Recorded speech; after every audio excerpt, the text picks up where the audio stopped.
looked like a piece of plumbing, just a 7-inch cylinder of dark metal strapped to a man's wrist. If you saw someone wearing it in 1941, you might assume they were an electrician carrying a tool, maybe a mechanic. You would be dead wrong. Inside that innocent-looking tube was a toolkit of murder. With a flick of the wrist, a spring-loaded stiletto blade would shoot out. Hidden inside the cap was a retractable piano wire designed to strangle a man in 12 seconds flat, and at the top, a lead-weighted ball capable of crushing a human skull. 3 ways to kill, all hidden inside one device. This is the story of the McLaglin pesket, also known as the Galosh. It is one of the rarest, most brutal, and most bizarre weapons ever created by British intelligence. Only about 24 were ever made. It was designed for the secret agents of the SOE to set Europe ablaze. But here is the twist. Despite being a marvel of engineering, despite being designed by a jiu-jitsu champion and a master gunsmith, there is 0 evidence it ever killed a single Nazi. Why? How did a weapon that looked so perfect on paper fail so miserably in the field? Today, we are taking apart the Swiss Army knife of death to understand the dark desperation of World War II and the thin line between genius and stupidity. To understand this weapon, you have to understand the panic of 1941. Britain stood alone. France had fallen in 6 weeks. Norway, Greece, Yugoslavia, all gone. Across Europe, from the Arctic Circle to the Mediterranean, millions of German sentries stood guard.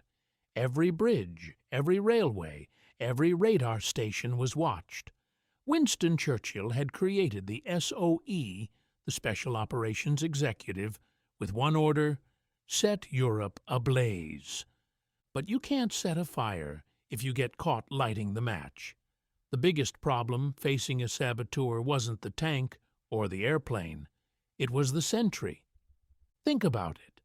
How do you remove a guard without alerting a patrol half a mile away? If you shoot him, the crack of a pistol, even a suppressed one, travels. If you fight him with bare hands, he might scream. He might fire his rifle. The killing had to be instant. It had to be silent. And it had to be certain. The British had tools, but they were imperfect. They had the fighting knife, the famous Fairbairn Sykes. It was deadly, but you had to be within arm's reach.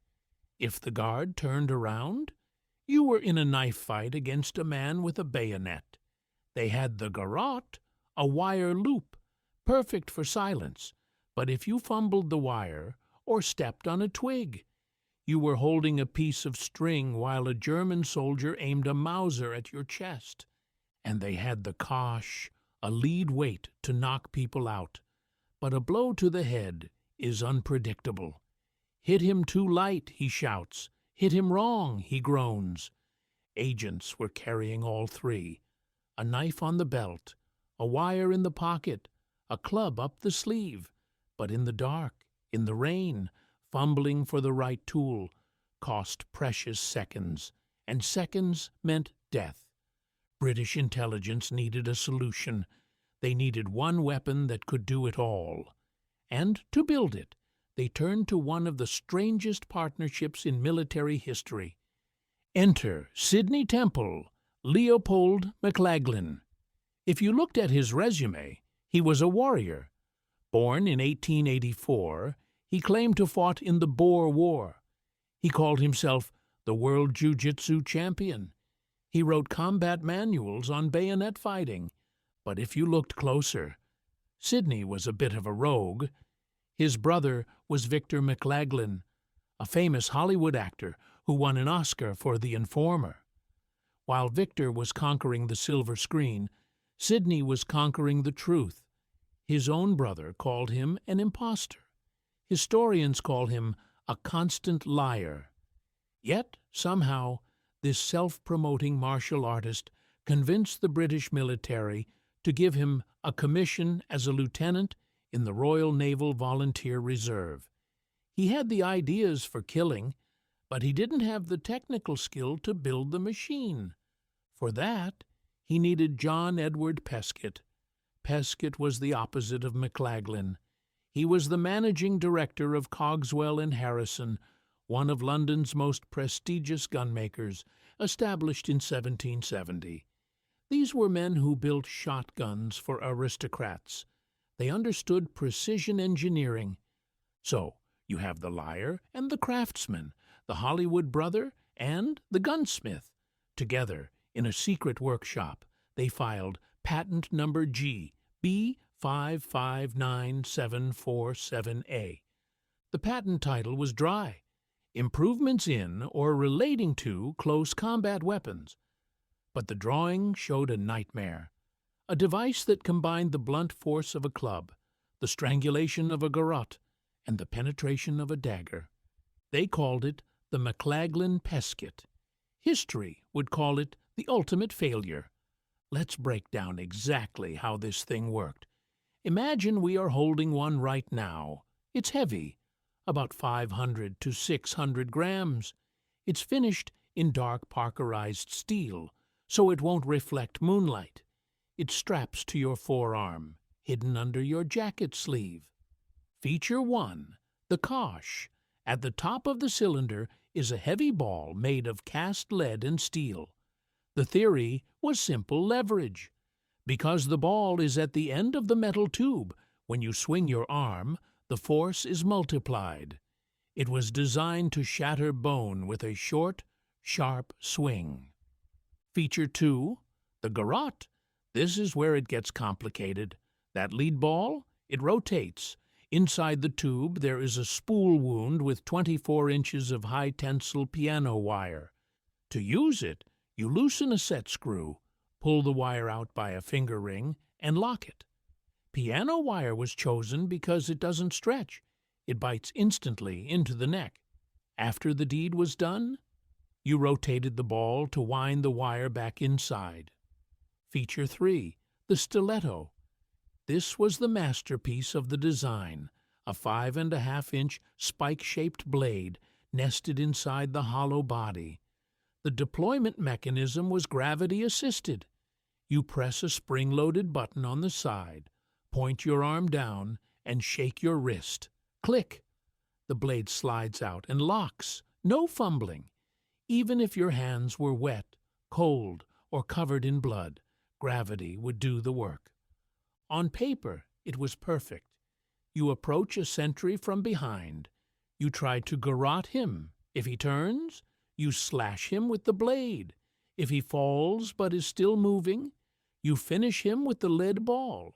It was the ultimate predator's tool. So why did the SOE agents hate it? The prototype surfacing in 2022 from the Wilkinson Sword Archives revealed the truth. The weapon had fatal flaws. Flaw number 1, physics. The prototype ball wasn't heavy enough. If you reduce the mass, you need more speed to get the same impact. To get more speed, you need a bigger swing. A big swing takes time. Time you don't have when a German soldier is staring at you. Flaw number 2, the wire. To fit 24 inches of wire into a small tube, they had to wind it around a tiny spool. What happens to stiff piano wire when you wind it tight? It kinks. A kinked wire creates a weak point.